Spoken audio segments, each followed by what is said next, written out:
எல்லாருக்கும் ரொம்ப பிடிச்ச ஒரு சூப்பர் டேஸ்டான ஆனியன் சமோசா பார்த்துடலாமா?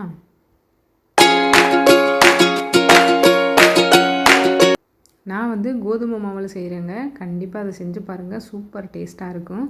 நான் ஒரு கப்பு கோதுமை மாவும் அதோட கொஞ்சமாக மட்டும் உப்பு சேர்த்துட்டு, நீங்கள் எந்த எண்ணெய் சமையலுக்கு யூஸ் பண்ணுறீங்களோ அந்த எண்ணெய் சேர்த்து நல்லா மிக்ஸ் பண்ணி விட்டுக்கோங்க. உப்பு எண்ணெயும் நல்லா மாவோட நல்லா மிக்ஸ் ஆனதுக்கப்புறமேட்டு கொஞ்சம் கொஞ்சமாக தண்ணி ஊற்றி நல்லா டைட்டாக பசைஞ்சுக்கோங்க. ரொம்ப பூரி அளவுக்கு டைட்டாகவும் இருக்கக்கூடாது, அதே போல் சப்பாத்தி அளவுக்கு ரொம்ப லூஸாகவும் இருக்கக்கூடாது. பாருங்கள், கொஞ்சம் கொஞ்சமாக மட்டும் தண்ணி ஊற்றி பசைஞ்சுக்கோங்க. இந்த ஒரு கப்பு மாவுக்கே நம்மளுக்கு நிறைய சமோசா கிடைக்கும். அதனால் ஃபஸ்ட் டைம் செய்கிறீங்க அப்படின்னா பார்த்துட்டு செஞ்சுக்கோங்க. கையை வச்சு நல்லா அழுத்தம் கொடுத்து இந்த மாதிரி பசைஞ்சுக்கோங்க.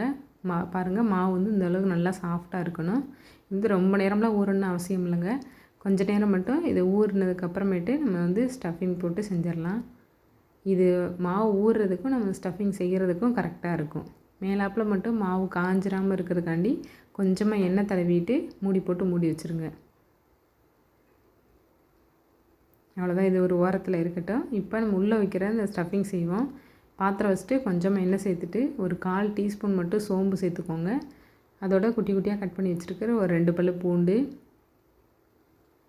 இது நல்லா பொரிஞ்சதுக்கப்புறமேட்டு வெங்காயம் சேர்த்துக்கலாம். வெங்காயம் நல்லா நிறையா சேர்த்துக்கோங்க, அப்படின்னா தான் சாப்பிட்றதுக்கு நல்லாயிருக்கும். நான் மீடியம் சைஸில் இருக்கிற 3 பெரிய வெங்காயம் சேர்த்துருக்கேன். நல்லா குட்டி குட்டியாக இந்த மாதிரி ஸ்லைஸாக கட் பண்ணியிருக்கேன். இது வெங்காயம் ரொம்ப வதங்கக்கூடாதுங்க, ஓரளவுக்கு வதங்கினாலே போதும். இப்போ லைட்டாக வதங்கிட்டு இருக்கும்போதே குட்டி குட்டியாக கட் பண்ணி வச்சுருக்கிற கருவேப்பிலை சேர்த்துக்கிறேன். கருவேப்பிலை முழுசாக போடாதீங்க, இந்த மாதிரி நல்லா குட்டி குட்டியாக கட் பண்ணிவிட்டு சேர்த்துக்கோங்க. இப்போ காரத்துக்காண்டி 1/4 டீஸ்பூன் மட்டும் மஞ்சள் தூளும் அதோட மிளகாத்தூள் சேர்த்துருக்கேன். சேர்த்துட்டு நல்லா வதக்கி விட்டுக்கோங்க. இந்த மிளகாத்தூளோட பச்சை வாசனைலாம் போகட்டும்.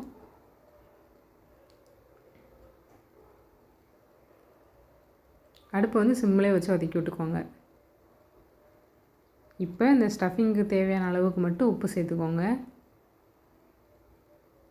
நான் ஒரு 1/4 டீஸ்பூன் மட்டும்தான் உப்பு சேர்த்துருக்கேன். அதோட கொத்தமல்லி சேர்த்துட்டு நல்லா வதக்கி விட்டுட்டு அடுப்பு ஆஃப் பண்ணிட வேண்டியதான். அவ்வளோதாங்க, நம்ம வீட்டில் வெங்காயம் இருந்தாலே போதும், உள்ளே வைக்கிற அந்த ஸ்டஃபிங் டக்குன்னு செஞ்சிடலாம். அவ்வளோதான், ரெடி ஆயிடுச்சு. பார்த்திங்களா, சூப்பராக இருக்குல்ல? இதுவே நல்ல வாசனையாக இருக்கும். இப்போ அடுப்பு ஆஃப் பண்ணிவிட்டு இது நல்லா ஆற வச்சிடலாம். இப்போ தாங்க முக்கியமானது, அந்த ஷீட்டு செய்யணும் நம்ம. இது எந்த அளவுக்கு கரெக்டாக செய்கிறோமோ அந்தளவுக்கு சூப்பராக வரும். பாருங்கள், இந்த மேலே தடவி இருந்தோம்ல எண்ணெய், அதோடு சேர்த்து நல்லா மாவு மிக்ஸ் பண்ணிவிட்டு இதை 2 பாதியாக நான் பிரித்து எடுத்து வச்சுக்கிறேன். அப்படின்னா தான் நம்மளுக்கு தேய்க்கிறதுக்கு ஈஸியாக இருக்கும். அதில் பாதியும் எடுத்துக்கிறேன். நம்ம சப்பாத்திக்கு தேய்க்கிற மாதிரி நல்லா லேசாக தேய்ச்சிடணும். அதை விட நல்லாவே லேசாக தேய்ச்சிடணுங்க. நல்லா டிரான்ஸ்பரண்ட்டாக தெரியணும், அந்தளவுக்கு நல்லா லேசாக தேய்ச்சிருங்க. இப்போ நான் சப்பாத்தி கட்டையில் கொஞ்சமாக மட்டும் மாவு சேர்த்துக்கிறேன், ஒட்டாமல் வரணுங்கிறதுக்காண்டி.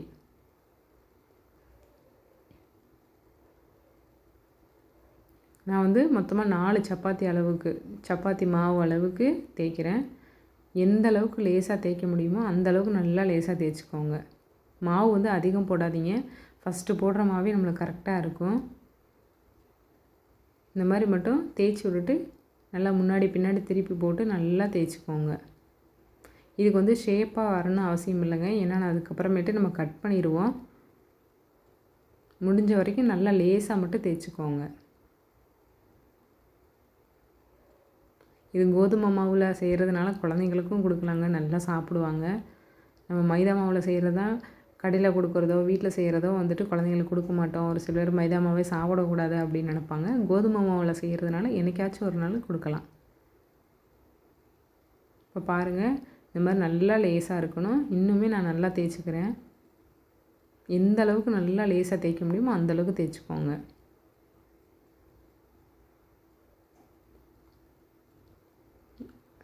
எடுக்கும்போது பிஞ்சிராமல் மட்டும் பார்த்து எடுத்துக்கோங்க. நம்ம இந்த மாதிரி கையில் எடுத்தோம் அப்படின்னா நல்லா டிரான்ஸ்பரண்ட்டாக தெரியணும். இப்போ நல்லா தோசைக்கல் சூடானதுக்கப்புறமேட்டு எண்ணெயெலாம் தடவணும் அவசியம் இல்லைங்க, நல்லா முன்னாடி பின்னாடி திருப்பி போட்டு மட்டும் எடுத்துக்கோங்க. ரொம்ப நேரம் வேகணும்னு அவசியம் இல்லை. லைட்டாக அந்த மேலே வந்து வெள்ளை வெள்ளையாக வந்துருச்சு அப்படின்னாலே போதும். லேசாக வெந்திருந்தாலே போதும். பாருங்கள், இது எல்லாத்தையும் நான் ஒன்று ஒன்றா போட்டு ரெடியாக எடுத்து வச்சுருக்கேன். இந்த மாதிரி நல்லா கண்ணாடியாக தெரியணும். இது வந்து நம்ம வந்து இது இப்போதைக்கு அன்ஈவனாக இருக்குது. இதை வந்து நம்ம கரெக்டான இதில் வந்து கட் பண்ணிக்கிறலாம். அதனால் ஓரம் மட்டும் நல்லா கட் பண்ணிக்கோங்க.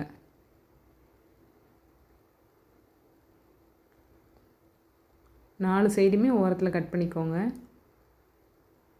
நீங்கள் ஸ்கொயராக செஞ்சுருந்தாலுமே கொஞ்சம் ஷேப் இல்லாமல் இருந்துச்சு அப்படின்னா இந்த மாதிரி கட் பண்ணிக்கோங்க. அப்படின்னா தான் நம்மளுக்கு நம்ம மடிக்கும்போது, சமோசா மடிக்கும்போது கரெக்டாக அந்த கோன் ஷேப் வரும். பாருங்கள், இது எல்லாத்தையுமே நான் வந்துட்டு இந்த 4 சைடுமே கட் பண்ணி ரெடியாக எடுத்து வச்சுக்கிட்டேன். இப்போ பாருங்கள், நம்மளுக்கு மொத்தமாக 4 பீஸ் இருக்கா? 4 பீஸ் இருக்குது ரெடியாக.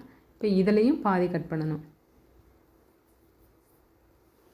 இதை விட இன்னும் பெரிய சைஸாக இருந்துச்சு அப்படின்னா நீங்கள் வந்து 3 பீஸாக கூட கட் பண்ணிக்கலாம். நான் வந்து 2 பீஸாக கட் பண்ணிக்கிறேன். 3 பீஸாக கட் பண்ணோம் அப்படின்னா ரொம்ப குட்டி குட்டியாக இருக்கும்.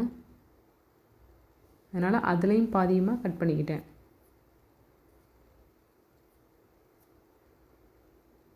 இப்போ பாருங்கள், நம்மளுக்கு நிறைய கிடச்சிருச்சுல. 4 சப்பாத்தி அளவுக்கு தான் போட்டோம். பாருங்கள், அதிலே எவ்வளோ கிடச்சிருக்குன்ட்டு. அதனால தான் சொல்கிறேன், நீங்கள் ஃபஸ்ட் டைம் செய்கிறீங்க அப்படின்னா மாவோட அளவு வந்து பார்த்துட்டு சேர்த்துக்கோங்க. நான் 1 கப்பு மாவு தான் போட்டேன், அதில் இந்த அளவுக்கு கிடச்சிருக்கு. இப்போ கொஞ்சமாக மட்டும் கோதுமை மாவை தண்ணியில் கரைச்சி ரெடியாக எடுத்து வச்சுக்கோங்க. இது வந்து மேலாப்பில் அதை ஒட்டுறதுக்காண்டி. இப்போ பாருங்கள் எப்படி மடிக்கிறேன்னு. ரைட் சைடில் ஒன்று, அதோட லெஃப்ட் சைடில். அவ்வளோதாங்க, ஷேப் வந்துருச்சா? ரொம்ப ஈஸிங்க இது. இப்போ நம்ம ரெடியாக எடுத்து வச்சுருக்கோம்ல ஸ்டஃபிங்கு, அதை எடுத்து உள்ளே வச்சுக்கிறலாம். ரொம்ப அதிகமாக வச்சிடாதீங்க, ஏன்னா வெளியே வந்துடும்.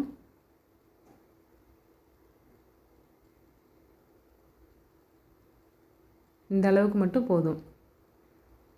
நம்ம மடித்தோம் அப்படின்னா கரெக்டாக உள்ளே இருக்கணும். அந்த அளவுக்கு மட்டும் உள்ளே வச்சுக்கோங்க.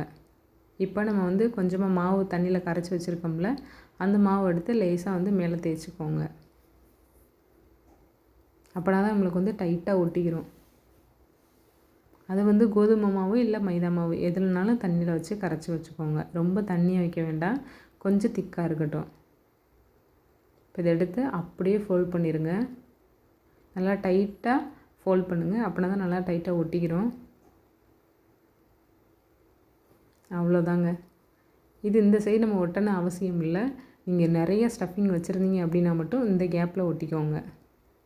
ஆனால் வராதுங்க, ஏன்னா உள்ளக்கையும் லேயர் இருக்கிறதுனால வராது. வேணும்னா நீங்கள் ஒட்டிக்கோங்க.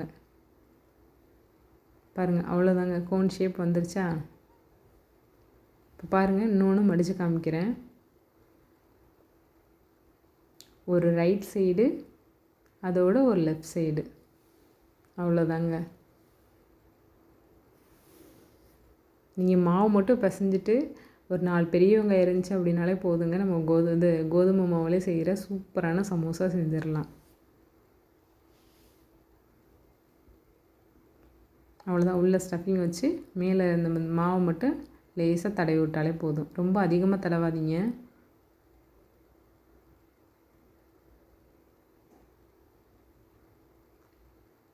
ஃபோல்ட் பண்ணி மடிக்கும்போது மட்டும் நல்லா டைட்டாக மடிச்சுக்கோங்க. அதே போல் அதிகமாகவும் ஸ்டஃபிங் வச்சிடாதீங்க. பாருங்கள், அந்த மாதிரி நல்லா இழுத்து மடிச்சுக்கோங்க.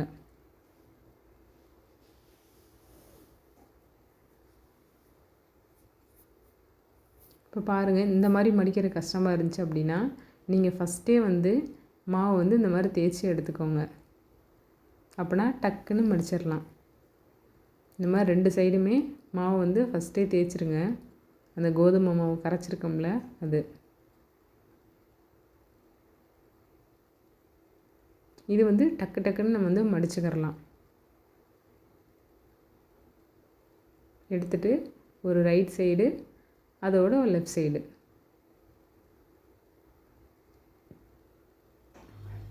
பாருங்கள், கோன் ஷேப் வந்துருச்சா? இப்போ இதுக்குள்ளே நம்ம எடுத்து வச்சுருக்கிற ஸ்டஃபிங் உள்ளே வச்சிட வேண்டியதான். உங்களோட விருப்பம் தாங்க. ஸ்டஃபிங்கில் வந்து உருளைக்கிழங்கு, பட்டாணி எது வேணாலும் போட்டு செஞ்சுக்கிறலாம். ஆனால் நிறைய பேரோட ஆல் டைம் வந்து ஃபேவரெட் வந்து இந்த வெங்காய சமோசா தான். ஏன்னா உருளைக்கிழங்கு வந்து கொஞ்சம் ரொம்ப நேரம் ஆயிடுச்சு அப்படின்னா கூட கெட்டு போகிற மாதிரி ஸ்மெல்லு வந்துடும்.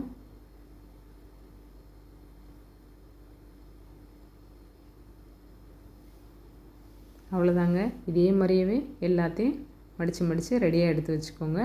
டக்கு டக்குன்னு எண்ணெயில் போட்டு பொரிச்சிடலாம். நான் இதே மாதிரி எல்லாத்தையுமே ரெடியாக எடுத்து வச்சுக்கிட்டேன். இப்போ எண்ணெய் நல்லா சூடாக இருக்குது. ஒன்று ஒன்றா போட்டு பொரிக்க வேண்டியதான். எண்ணெய் வந்து மிதமான சூட்டில் வச்சுக்கோங்க. ரொம்ப ஹை ஃப்ளேமில் தேவையில்லை. இந்த மாதிரிங்க போட்டோன்னு இந்த மாதிரி பொரிஞ்சிடணும். அதே போல் ரொம்ப சிம்மிலையும் வைக்காதீங்க, எண்ணெய் குடிக்க ஆரம்பிச்சிடும்.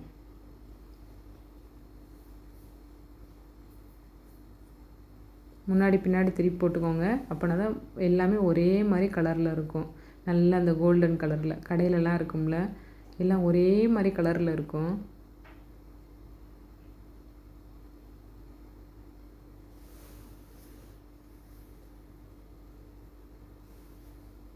உங்களோட பாத்திரத்துக்கு தகுந்தாப்புல 3-4 போட்டு பொரிச்சுக்கிறலாம். அப்பப்போ மட்டும் திருப்பி விட்டுக்கோங்க. பாருங்கள், மேலே நல்லா மொறுமொறுன்னு வந்துருச்சு பாருங்களேன்.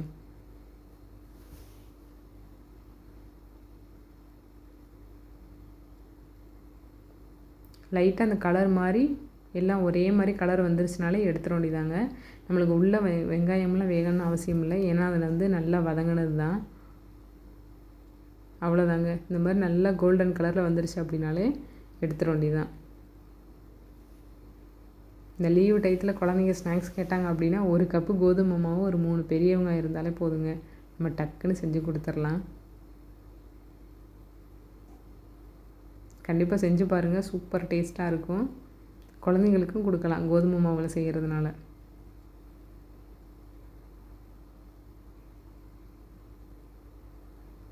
இதே மாதிரியவே நான் வந்து எல்லாத்தையுமே 2-3 போட்டு பொரிச்சு எடுத்து வச்சுக்கிட்டேன். ஆனால் இந்த சமோசா மட்டுங்க எவ்வளோ சாப்பிட்டாலுமே ஆசை தீரவே தராது. குழந்தைங்களுக்கு செஞ்சு கொடுங்க, கண்டிப்பாக இதே மாதிரி தான் சாப்பிடுவாங்க.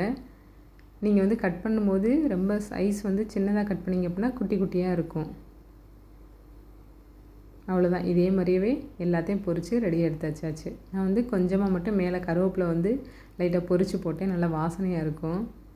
இப்போ பாருங்கள் உள்ளக்க எப்படி இருக்குது அப்படின்ட்டு. லைட்டாக பிச்சாலே போதுங்க, நிறைய ஆனியனோட சூப்பராக இருந்துச்சு. கண்டிப்பாக செஞ்சு பாருங்கள், உங்களுக்கும் பிடிக்கும். வீடியோ பிடிச்சிருந்துச்சு அப்படின்னா மறக்காமல் லைக் பண்ணி ஷேர் பண்ணிவிட்டு சேனலை சப்போர்ட் பண்ணி சப்ஸ்கிரைப் பண்ணி வச்சுக்கோங்க. இதே மாதிரி இன்னொரு வீடியோஸில் பார்க்கலாம். தேங்க்ஸ் ஃபார் வாட்சிங்.